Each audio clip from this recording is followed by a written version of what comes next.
the revolutionary ankle lock system, an integrated brace built into the boots, delivering unrivaled support, protecting ligaments from twists, tears, and trauma.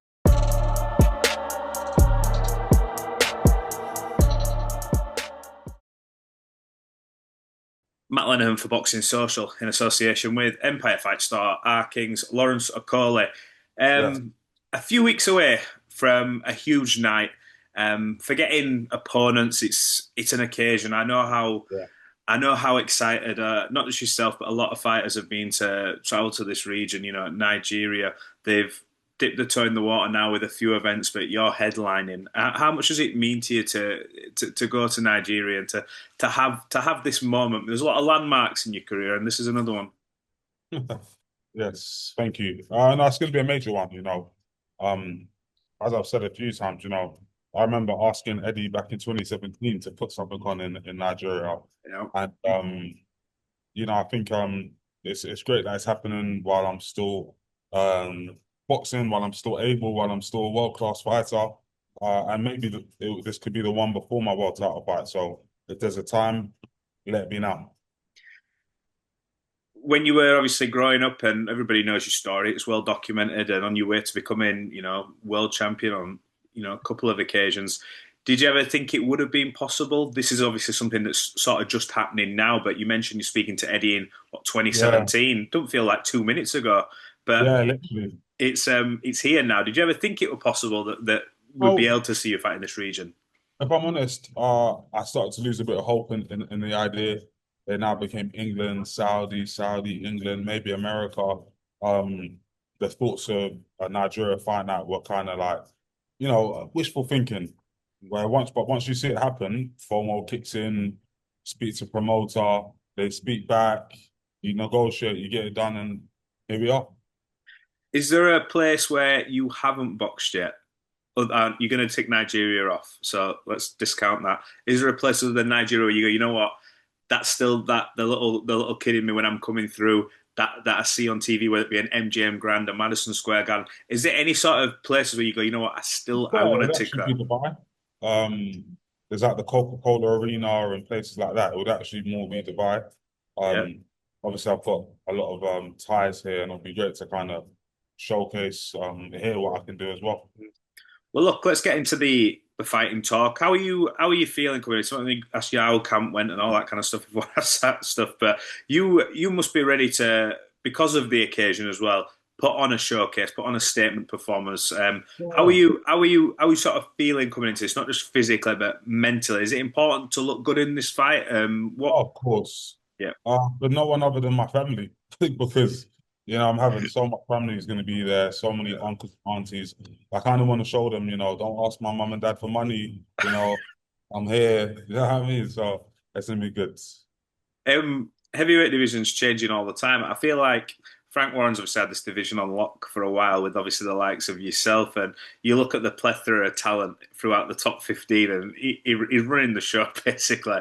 That must be so good for you going, look, there's big fights everywhere you look, whether it's above you, below you, and you're on the cusp of that world title shot as well. How sort of pleasing is it for you to be in that position, knowing that, the opportunities, they're going to be there, whichever way you look, big fights. Yeah, no, it's fantastic. Someone asked me earlier,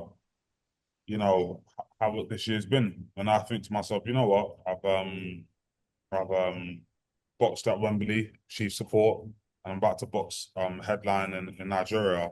It's been a good year, but I think it's set up 2026 massively as long as I do my job in December to the point where I'm number one WBC, so I believe that opportunity is going to present itself. Hmm. Um, and I'm number four with the WBO. And I do think I'm probably the most likely fight to be made against Fabio Wardley if we're talking WBO. So I think I've got some good options. And I'm in a great position because a lot of people don't want to take a quote unquote risk against me just because. So it's either got to be mandated or it's got to be forced. So Yeah. I'm happy. I've had my year of, lobbying and fighting the right fights and beating it. Like, like my last fight, I beat a current WBC world champion. So I'm expecting the WBC to do their thing this month, and we'll see what happens. you mentioned there you're in good position, WBC, obviously, and we've seen that Fabio Wardley's been elevated to world champion. We see that a lot these days, but when I look at Fabio's journey, just for like, I suppose, a rival or a heavyweight in that sort of fraternity, are you kind of pleased for Fabio? You see the sort of route he's coming and, the fights he's taken. Obviously, I suppose it's not in his hands that he can't fight Usyk. Yeah. Usyk's vacated, but the run he went on. What do you make of him being an elevated champion? Yeah, I already said I believe that he earned it. Am I happy for him? No, myself, like it's just it is what it is. Yeah, He's so that's had the fights, and I think he's deserved it. Beating um Parker, who was WBC, WBO interim champion. That's what interim champions are there for. They're there yeah. if the world champion relinquishes or doesn't want to fight, they become world champion. That's just he took the fight to get there. It's not Hmm. like he just got gifted it out of nowhere. So Yeah. and it's recent, so he's still got it's still fresh in our minds. He just beat Joseph Yep. Park. So I give because for example, if Usyk relinquished earlier, them two could have boxed for a vacant belt. So Yeah. I'll be realistic and be real and honest and say he deserves it. But then I'll also say, we'll see what happens with him. You also say, I'm coming for it because you're going for Yeah, that. You'll say, of well, look, I'm course, coming of for course, it. of Like course, of that's course. he must be on your. Obviously, I know Big he's on your time. radar, but what do you yourself like? You have the preference next. Obviously, everyone would want to fight an Usyk of the world, but realistically, what do you want to do next? As in, Um, you pick the opponent. Is it Fabio for the world title? After the weekend, everyone's saying. Obviously, I know Richard Riakporhe beat Scott Welsh, so saying run that with Lawrence. The narrative's already there for that. We thought we were seeing that. Is that still one in you? I remember speaking to you at that press conference, and there was a nah. I'm bang up for this fight. You were ready to go, and things happened. So yeah, is that I something think, that still gets you I going? That think, I think, number one would be Caballero because I want to fight? be WBC world champion. I think Caballero and me will be for the WBC world title. After that would be a unification with Fabio. Yeah. Hmm. Or whichever one, world title first, because this is the Yeah. first year in like 5 years I haven't been a world champion, and I don't like it. So I need to Yeah. get back on the world title run as of next year. Put that to one side. Someone like Riakpo, I think that's a fight that's going to happen, but it will happen when I'm world champion, and he'll be happier for it. I'll tell you that because as I keep on, you know. Anyway, Mm. I believe that fight will happen. I don't really think like there's much that he's gonna do. We never know. I'm not wishing bad on him or anything. I don't. Well, I guess we'll just see what happens. We'll just Mm. see what happens. Is that one of them where it's a short career? You've got to be selfish in yourself when you're in this position you're in, to take detours where you've got belts potentially there. It's kind of Well, like one of them things where it's in your hands, isn't it? Kind of thing. That fight. yeah. Well, I think it's kind of like a fight against someone like Riakporhe is kind of like a great fight, but it's like okay, if nothing else is happening, world title way. So Yeah. when I boxed him last time, I said, oh, there's not really any world titles. So oh, that's a good fight. Okay, let's do it. Hmm. Fortunately, I got injured, whatever. So now it's like I can see where the world title shot's gonna come. But if one thing leads to another, Hmm. Caballero to actually fight, uh, Fabio Wardley goes and fights someone else, then we pick that back up. You've also, as well, you've got the likes of, I know, I think Frank said yesterday, he didn't say it in his interview to me. He says the Chisora and White fight's not happening. And I remember you saying to me in an interview when we were at the React places, I will fight him, I'll fight Dillian White regardless, win, lose, Mm. draw. I will have that fight. You were adamant, look, don't care what happens in this next fight. If he wins or loses, I'll have that fight. He's Yeah, technically free as well. And, yeah. name it's a big fight, whether he's coming off a loss or not. Agree. Big fight. Agree. So, like I said, those obviously he's my favorite because I only don't like Riakporhe because of Dylan White. That's the reality. So Riakporhe is kind of like the aftermath of the Dylan White situation. Um, but yeah, like I said, I think they're all available already. I'm ready to go. Queensbury already know what I'm like. It didn't take them long to figure out. Lawrence doesn't say no to fights. Like it is what it is. So I think we're gonna see some great fights. It'll be good as well to be put in there with some guys that people don't think I'm going to beat. I think Fabio Wardley might even be the favorite going in against me. I think Adrian Caballero would be the favorite going against me. So it'd be great to have some of those fights, be the underdog, Yeah. and show levels really. Yeah. Well, look, speaking of underdogs, I've got to ask you. I know this is about yourself and fighting in Nigeria. I can see the smile, so you know where I'm going with this already. But I have got to ask you because it was stupid not to. I thought it was like just something thrown out into the air. I heard on the weekend that MVP were coming over on Monday, and this fight with Joshua and Jake Paul will get done. And I hear this sort of stuff all the time, and you're like, we'll see when we see the poster. Yeah. We'll see.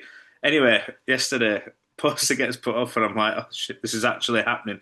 And then the next thing was, what are the rules? And then I see the ring put up. It's 10-ounce gloves, 8 rounds, and I think AJ can't weigh more than 245. Which, I mean, for me, I just thought, well, He weighs, isn't it?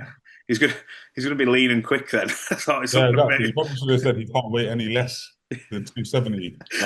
I'm gonna say let him get heavy, let him get as heavy as he wants. But your honest reaction to the fight getting made?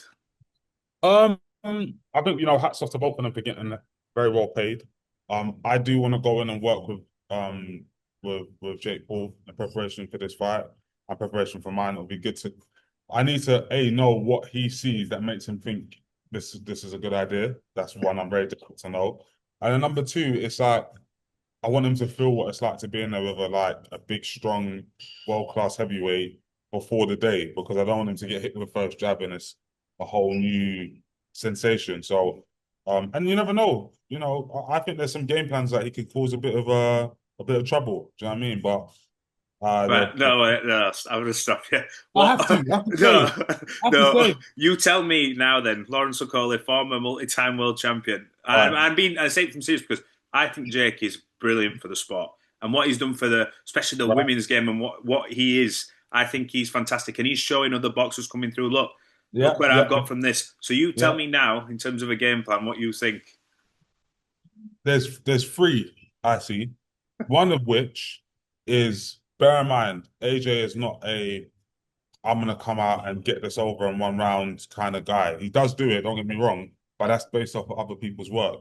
So when you see AJ versus Ngannou and him were having a fight before AJ started landing the great right hands off of Ngannou going southpaw, I don't think AJ's first instinct is to go in and go double jab, uppercut, left hook to the foot and rip into people. He likes to box. He's a natural boxer. So I think he's gonna be just going through stuff. He hasn't been in the ring for over a year. He's gonna be, popping jabs, slipping, showing a bit of skill.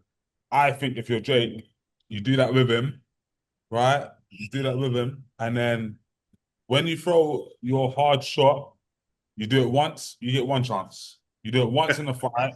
Yeah. You do absolutely everything you have, and you hope that something happens. Because if nothing happens, it's a hard night for you. I'll be honest with you. But if you land it and get a moment, anything can happen. That's one of the 3 game plans I see. That's my favorite one. But I don't know. I think they might hear it. And no, let's leave it, because if you get to do some work with Jake as well, and you can go through all this with him. And the flip side to that, last one, there's not many fights I look at, and maybe this is the cynic in me because you're all competitive guys, where I look at and go, is that dangerous? Because, look, he's going from fighting a 5'5" Gervonta Davis to a 6'4", 6'5". I still 6'6", and I still think, okay, he still can cause every heavyweight in that top 10 problems and win. Anthony Joshua, he's an elite level heavyweight still, regardless of whether he lost his last fight or not. I don't care because it's irrelevant. And Daniel's a good fighter too. People lose fights by KO, by this, that, and come and go again. They're still big. It doesn't stop them from being 6'6", 250 pounds, experience, exposed. Like, realistically, if not for the fact that this is so crazy that I think something crazy might happen, you would look at it objectively and say, just size alone, like, it's going to be tough. Yeah, it is. Well, look, anyway, we look forward to seeing you back doing your thing anyway. Historic week in Nigeria. I know it's something you've been looking forward to. And let's see what happens. Let's see if you can get some work as well with the problem child. What happens in the world of boxing outside of that? No, 100%. Appreciate it. Lawrence, brilliant. We'll catch up. Thank you. Thank you. Catch up. Bye-bye. the revolutionary ankle lock system, an integrated brace built into the boots, delivering unrivaled support, protecting ligaments from twists, tears, and trauma.